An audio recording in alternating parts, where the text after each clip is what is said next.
And guests right now. Bob Skolnick has a guest. Does anyone else have a guest that did not get a blue card to Kathy? Are there any other guests today? All right, it looks like you're it.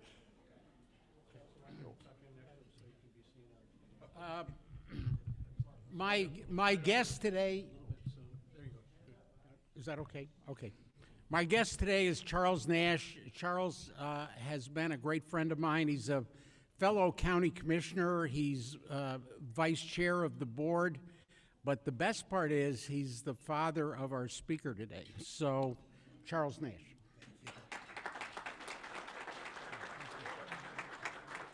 Thank you, everyone. It's been a while since I've been to Rotary, so I was glad to get the invite, especially on this occasion.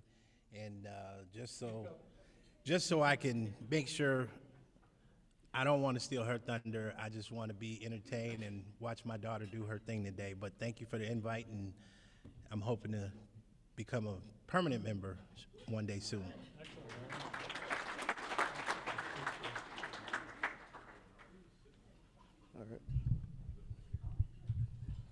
All right, get that man an application before he goes.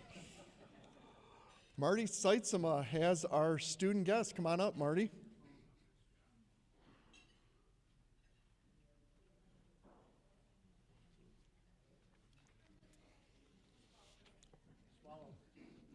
You know, one of the downsides to not wearing masks is I just had this momentary panic that I have salad in my teeth. Please join me in welcoming West Michigan Christian High School. So why don't you guys scoot over too? All right, just kind of keep scooting and you can kind of see there. To introduce two of the seniors is Jennifer Lewis. She is the director of curriculum at the high school. Good afternoon. How are you? Good. Thank you for welcoming us. We are pleased to be here. I'm the new director of curriculum and instruction at Western Michigan Christian High School. We started our year off with a service project right off the bat with the first day.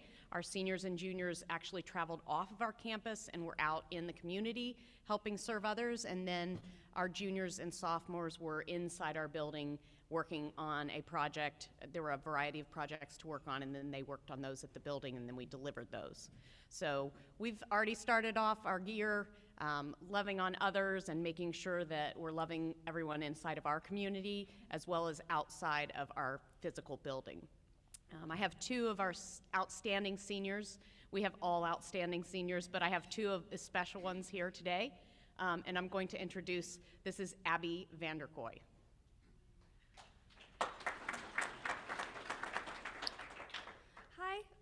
Yeah, I'm Abby Vanderkoy. I have now attended WMC for 4 years, and I honestly have really liked it. I made some great friends.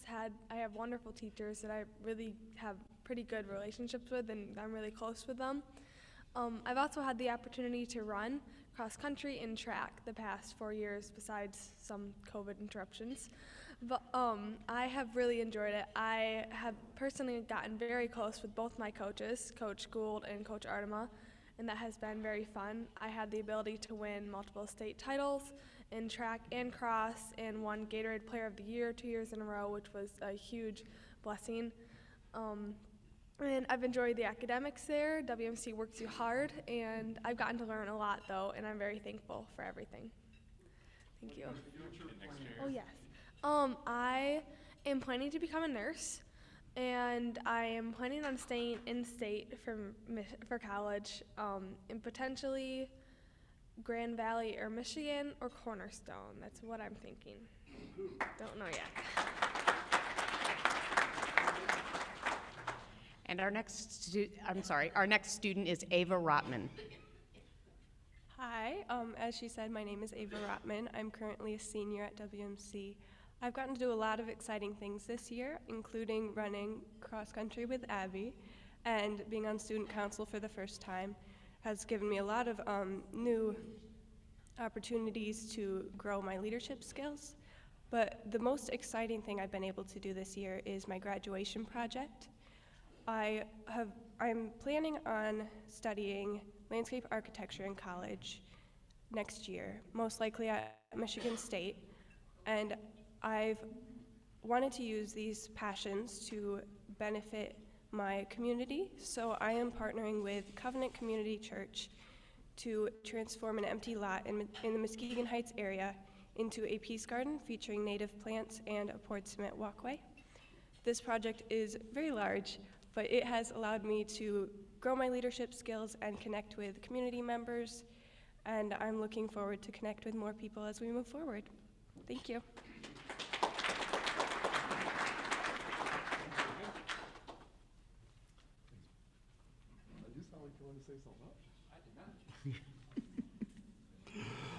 All right, we're going to move on to our program now, and Dave Alexander is going to introduce our speaker today.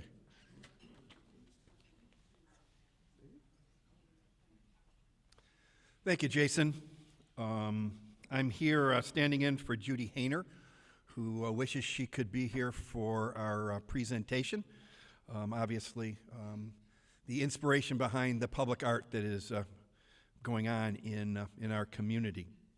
Our speaker today, you've already heard, is Ashley Nash from Nashly Illustration. She was born in Ann Arbor, but since age 2 has been here with us in Muskegon and is a proud Big Red, where she graduated from Muskegon High School in 2011. She went on to further her education in the arts at Grand Valley State University. She's got a Bachelor of Arts degree in illustration, and has been doing freelance work very much of the time since then. And you'll hear about her journey in the art world. She's currently working on some projects for Civic Theater and for Oh Brother Restaurant up in Montague. Like many who are in the world of art, you have to do something other than just your art to survive. And she works at a dispensary in Grand Rapids, along with the work that she does for her illustration business. She lives in GR. She's also involved in sewing, and she says other nerdy things with her boyfriend in Grand Rapids, so I'm sure she can describe some of those. And she does want to take time to thank and honor her father, who you had just met, Commissioner Charles Nash. So I present to you Ashley.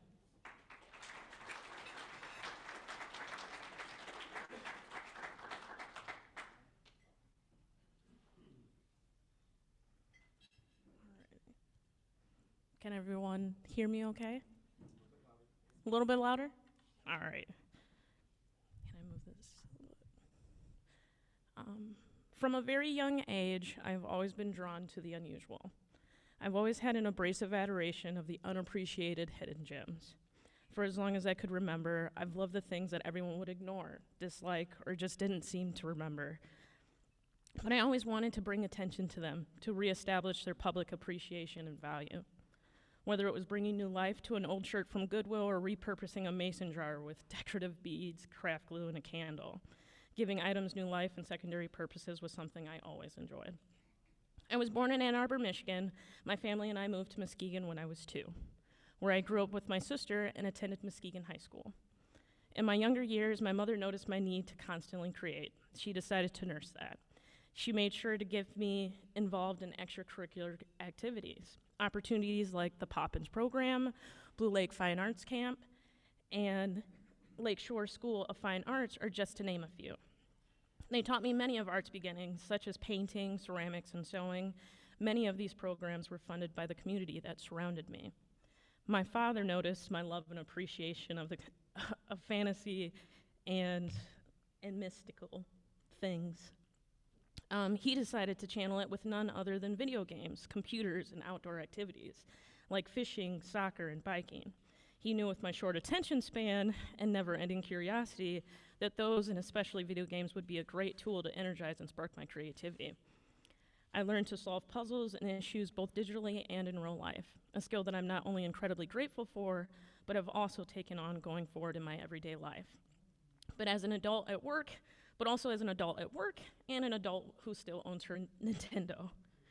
After high school graduation, I went on to GVSU, where I gained my bachelor's in fine arts with a major in illustration.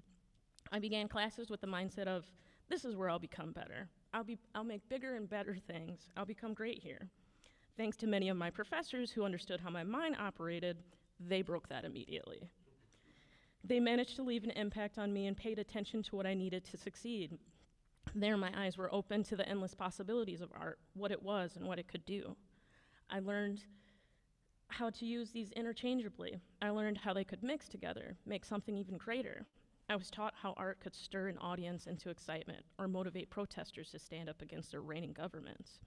I was amazed at how the public could be motivated to move a certain way when the artist intended nothing, and how a simple can of Campbell's soup could bring someone to tears. Many of us might assume that to accomplish great feats with their viewers, scale, grandeur, and elaborate materials were surely the only way to leave an impact. As my artistic skills grew and was taught better by my professors as well, my vision became clearer, and I understood that that wasn't necessarily the case. Grandeur didn't require elaborate materials or massive scales. From my understanding, what it required was simply attention. Attention to detail, attention from the public. Simply a light needed to be shown onto the overlooked and forgotten. That light, while both figurative and literal, helped me to understand the possibilities with art, using simple and accessible materials. I began to seek out better ways to bring that level of art to my level of attention to my art. I went back to my roots, my initial first loves of art, sewing and painting, but I wanted to combine it with my newer skills. I started to marry the two in my work. I also began using repurposed materials like old shoes and leftover scraps of fabric, much of which, to this day, I still don't have the heart to get rid of. The true sign of many artists I know, at least, we hoard materials for any random spark of inspiration, if you know what I mean. You never know when you might need it. Pen and ink became my method of choice. I began creating work by drawing them out, inking them, then scanning them in and editing them. Not only was it accessible, but it was also striking. To work in black and white, I loved how the yin and yang of colors were so vivid next to each other. I mean, we use black and white in cinema today. Even still, to add drama, we used them on billboards to break the colorful skyline in front of us and catch our attention. When I used black and white in my work, it meant that I had to start thinking more technically and analytically on how I use the ink. Running inks, subtle smudges, or accidental droplets could ruin an entire piece if done improperly. However, accidents weren't unwelcome. In the words of the late, great Bob Ross, there are no mistakes, only happy accidents. And anyone who knows me is well aware that I often make happy accidents. This oftentimes turns into great things and sometimes into not so great things. Nevertheless, it always encouraged me to look for the possibilities in my work and the materials I used. Regardless of the arrows I could run into, within those possibilities were always opportunities. With my work, I never wanted to cage myself within any boundaries. I always wanted to prosper by pushing them. Oftentimes, that meant trying things I've never done before. In 2017, I began working as a store manager and graphic designer for the Grand Rapids Griffins hockey team. Destroyer Merchandising, the company that ran that merch shop for the Griffins team, also ran many team shops across the country. As I was technically an employee of Destroyer Merchandising, I also had the opportunity to design for those teams as well. Now, I should make things very, very clear. Graphic design is not my strong suit. It's certainly a weak spot in my repertoire. Nevertheless, I took on the challenge, and over time, it certainly got better.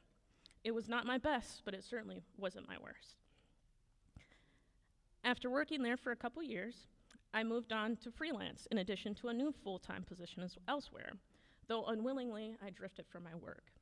I took some time traveling, exploring the immediate world around me, and understanding better how it worked. I began to see art in everything I saw. As many of you know, design and creativity exist in every aspect of our lives, from the design of the glasses we drink from to the cars we drove here in. From the shoes we put on to the movies we watch with our families, I began to understand simpler usage of art. Art is everywhere in our everyday lives. This ignited my 90-day challenge. The 90-day challenge was something I created for myself to do, a challenge I put on in hopes that it could get me back into art again. The challenge was to draw every day. It didn't need to be intricate or overwhelming. It simply just needed to be done and different from something I had done before. Admittedly, I failed at completing the 90 days. I did, however, complete the 33 days. And in this time, I started to notice something in my art. Great feats were in the everyday effort, the attempt, the failure, and the success. They were in the simple, basic things I cared about. Admittedly, in the beginning, many of these initial drawings were very, very lazy. They were of the random things I did that day, like saving a brand new printer out of a dumpster. Excuse me, sorry. Or like saving a brand new, or like choosing sleep instead of hanging out with friends. But when I posted these to my Instagram, the effort transferred into a reward. No matter how little that gift was, it became remarkable to me. Little gifts like friends I ran into saying things like, "Each day I wake up to see what you drew that day." Or a new connection created between another artist and myself because we both seem to love Legend of Zelda, maybe a little too much. These things wouldn't have happened if I didn't create my work and gave it a little attention. During my recent years of freelance, I've come across several opportunities, all of which I'm incredibly grateful for. In December 2020, I was invited to paint backgrounds for the Civic Theater's annual Christmas play. They performed A Christmas Story, where they invited local artists to paint backdrops for the performance. In the midst of the COVID-19 pandemic, they weren't allowed to perform to a live audience, so they opted to find artists to help make that experience more accessible. Myself and 4 other artists worked together to complete these backdrops. This was an instance where I hadn't particularly worked with other artists. Surely in class, group projects were certainly a thing, but in the real world doing business, not so much. Yet it wasn't all for naught. Working with others meant working with other styles, points of views, and imaginations. This was a great opportunity to stretch our minds and create new things to bring this play to life. Each of us took different approaches to our backdrops. All of us had a similar view and rustic feeling to them. As you can see, I was responsible for Scrooge's home in its eerie, disheveled place, and his home after his eyes have been opened to love, family, and Christmas. In July 2020, I received a message with an attached article from a friend. "Hey, I thought this would be cool for you. Check it out." That link was for what we all know was the Muskegon Rails project. I read the MLive article and found that the due date was merely 2 weeks away from the date. In my eagerness and honestly disbelief that the opportunity was even there for me, I applied. A few weeks passed and Judy Hayner reached out to make some possible updates to my initial draft. Still in disbelief, I was even being asked to make edits. I did them and sent them in. After a second and third round of deliberation, I was notified by my father first that I received the position along with my fellow 3 artists. A couple minutes later, I received an email from Judy Hayner confirming that information. This would be my first mural, not to mention the first project of this size and scale, 9 feet by 210 feet. It's pretty overwhelming. From November 2020 until May 2021, I meticulously planned how I tackle this new hurdle. What tools, materials, and tactics would I need to get this done in the fastest and easiest way possible? I interviewed other artists who had been on the scene for much longer than me and did my own research on what other artists out there in the world might be doing. And by knowing my skill set, I decided to paint. Ed Ehrman, the other artist who shared the opposite side of the bridge with me, spray painted this mural in, I believe, a mere 4 or 5 days.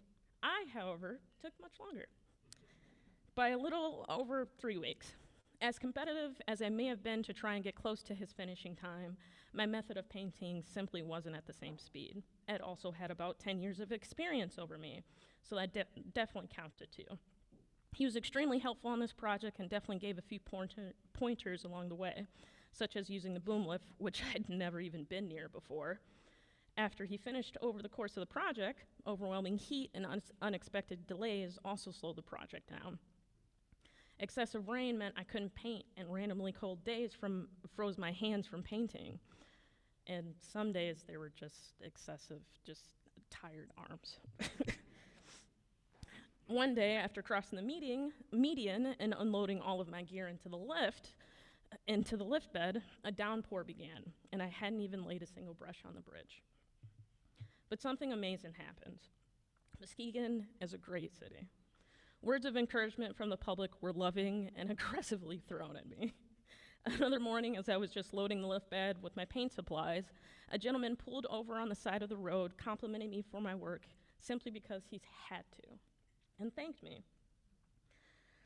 Because Muskegon needed some fresh new paint. Another screamed, "You go, girl," from her driver's seat. Each day, there were words of encouragement to get me through the day. A few people were a wee bit upset of the Seaway Drive one-lane closure, but almost always good stuff. The sun could be bearing down on me for hours, and right before I'd given up for the day, a cheerful shout would get me excited again and clock in a few more extra hours before the end of the night. I look at it now and I'm astounded at what an opportunity it has been. I would gladly put in that time to put this project in. Sorry, I passed a couple of them though. We can go to the next one after that. This is the beginning of it. The previous slide was what it used to look like. It does not look like that anymore. But this is in progress and stuff. As the future comes, I'm going forward and taking wherever the universe guides me next. After the Muskegon Rails project, and now I'm currently transitioning from a part-time freelance role to a full-time freelance role. I work as the designer for Farmhouse Wellness in addition to murals and other freelance jobs. Currently, I'm working on a mural for Old Brothers Restaurant in Montague, as well as a new up-and-coming mural initiative in Muskegon.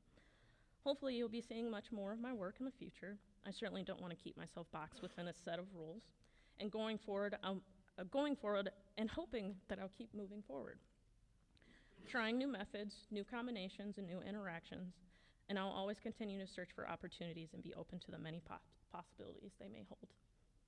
Thank you.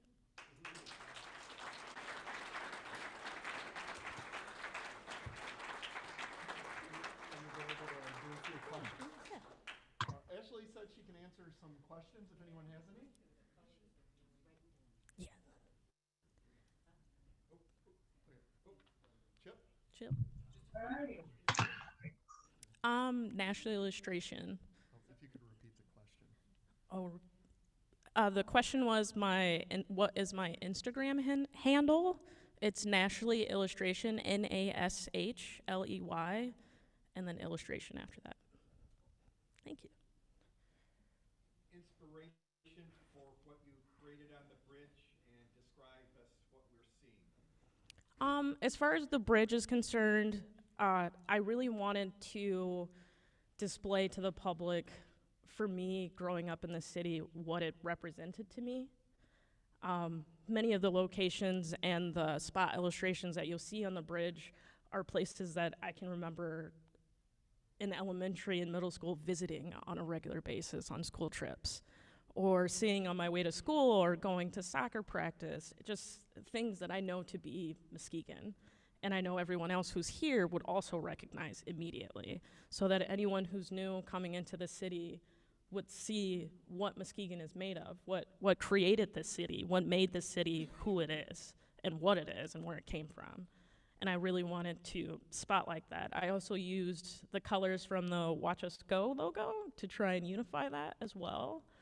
I just wanted I wanted Muskegon to feel like an open and colorful place as it is, like we all know Muskegon to be.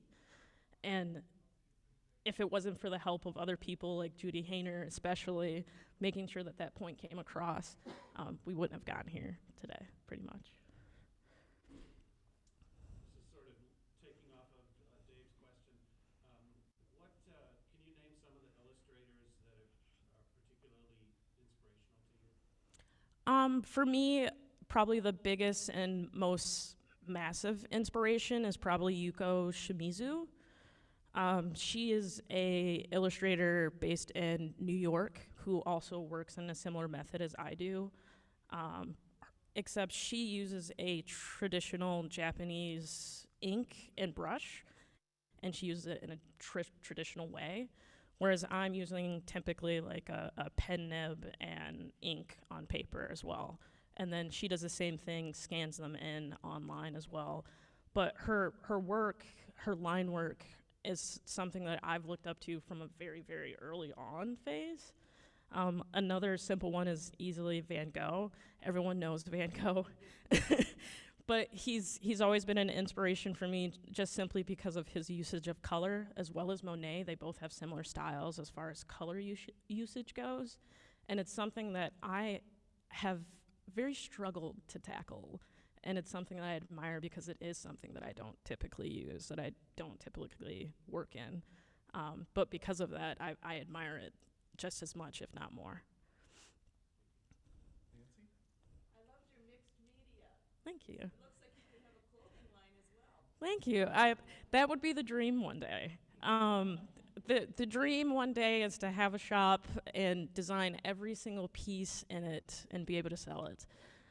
Whether it be clothing, t-shirts, artwork, sculptures, anything I possibly could. It's just one of those where it's a dream at the moment. We're working there. We're getting there. Hopefully in the future. Any other questions?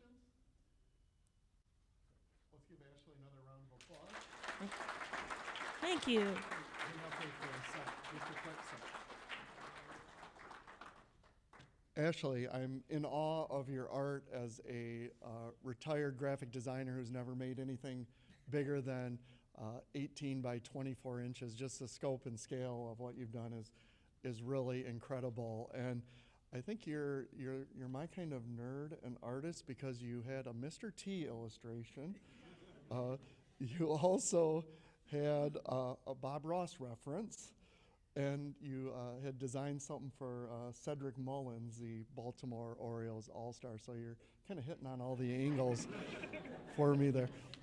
For presenting today, our club would like to make a donation in your name on behalf of Community Economic Development, and want to thank you again for presenting. Thank you very much. Good luck. I really enjoyed it. What a great presentation. That just made my heart swell hearing Ashley talk about her art. Really inspirational. Okay, now we're on to our birthdays today, and I see some birthdays in the crowd.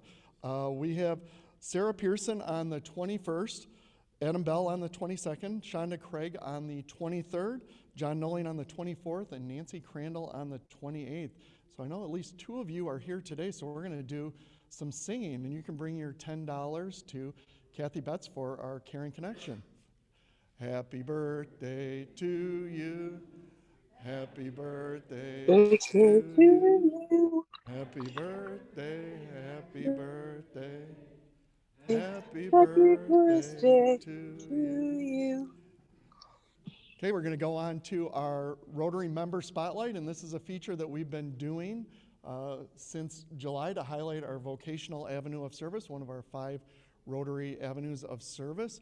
And this is not just something that we do for people that are actively working, we do it for some of our folks who are now into the next stage of their career. And today we're going to feature Nancy Mccarthy. Hi, I'm Nancy McCarthy, and I joined Rotary in 1989, a long time ago.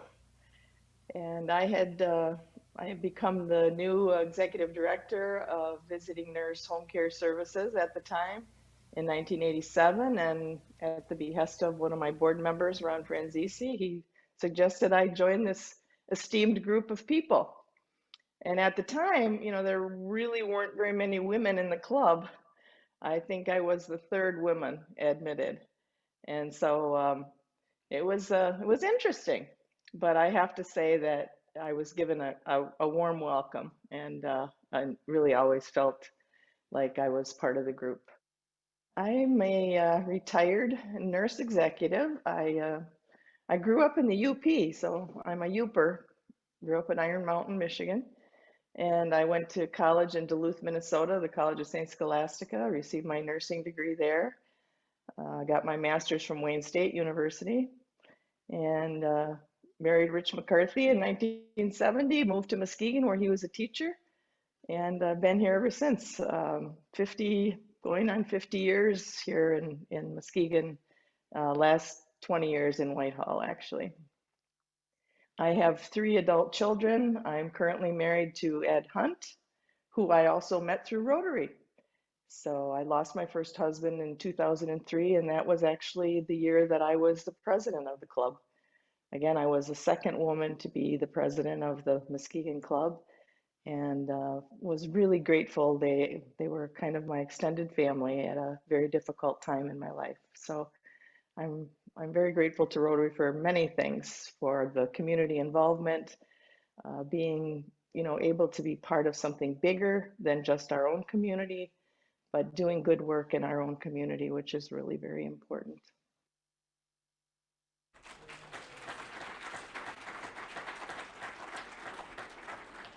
Thank you, Nancy. That's part one of the Nancy McCarthy show today. You'll hear part two during the announcements. Now we have an induction. Jamie Hecker, if you could come up with Justin Kitchka, and we'll induct Justin into our club. So Jamie is going to introduce Justin, and then I will do the induction.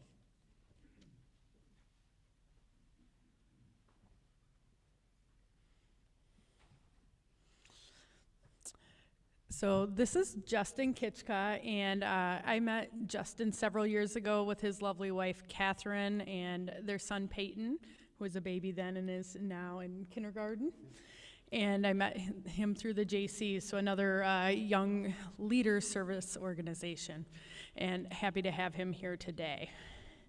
So Justin is the owner of Shoreline Communications, which provides payment processing solutions such as terminals, software, gateways, and processing plans to small and moderate businesses. Justin focuses most of his business in the West Michigan area, but he takes clients nationwide. He works with dive bars, dental offices, restaurants, landscaping companies, and everything in between. Chances are one of the businesses you've been in this week is a client of Justin's. Justin will find you the best equipment and rates for your business. So if you or somebody you know needs payment processing or equipment, this is your guy. And he is a dedicated and excellent volunteer and member of our Muskegon community. So I'm happy to welcome him here today.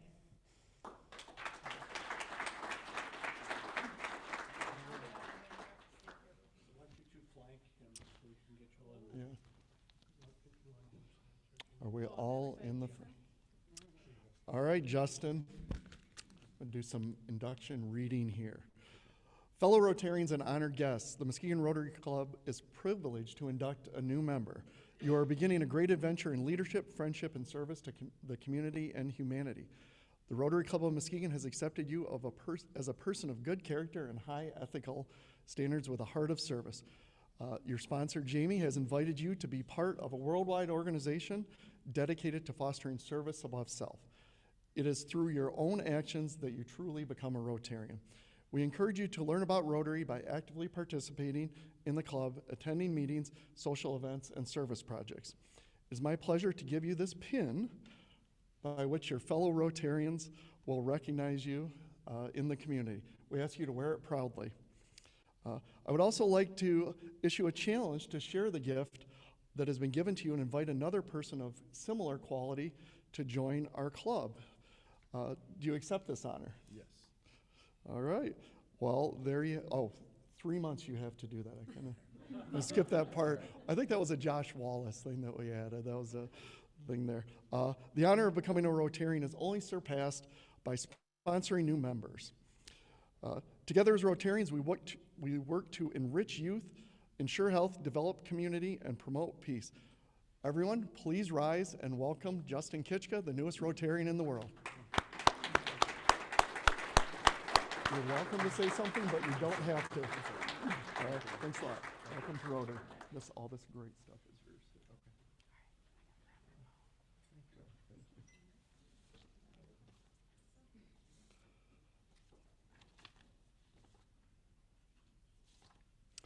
Okay, on to our committee announcements and reports. And I think this is the first time I've maybe questioned doing all the announcements myself, because I got some long ones today, so bear with me as I go through these.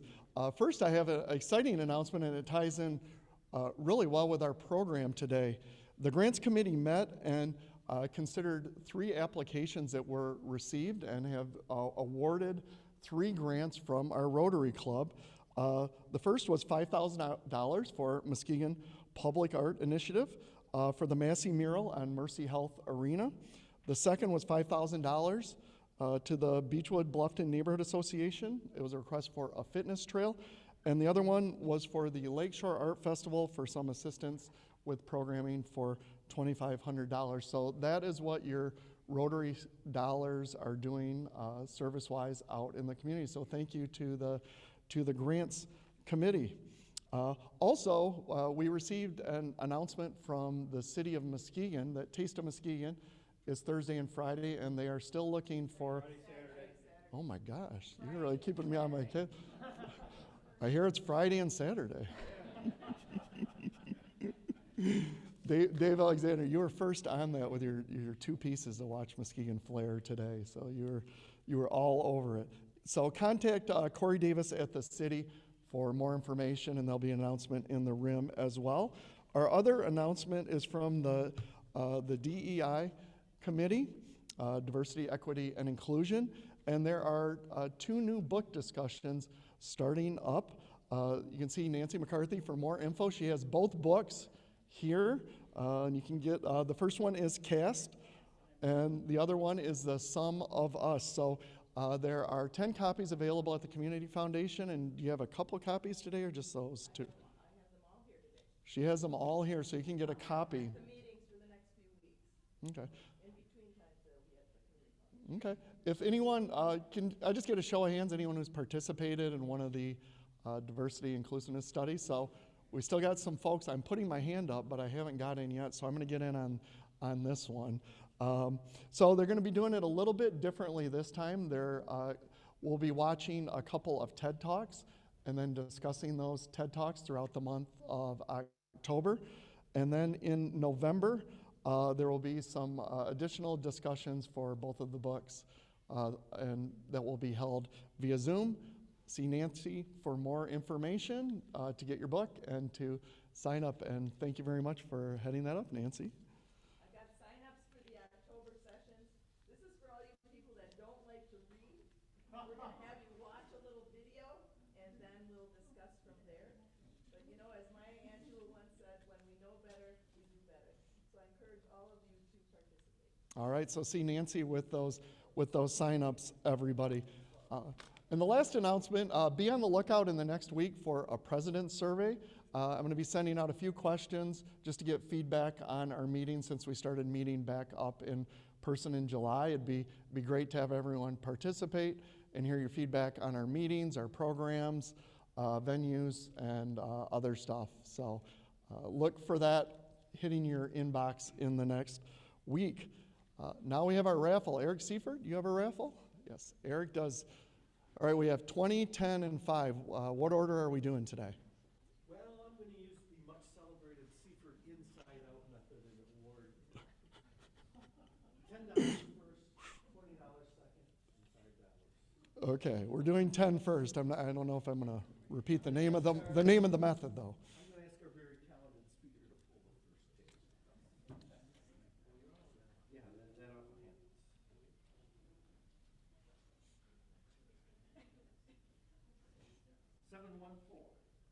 714 for $10.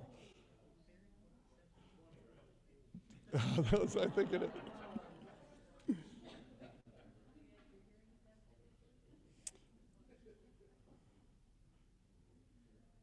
Okay, I believe we got $20 now, and the inside out, or $20.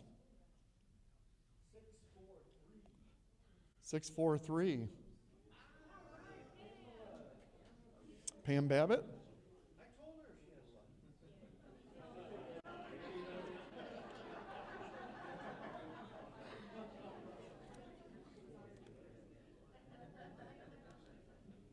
Last for $5.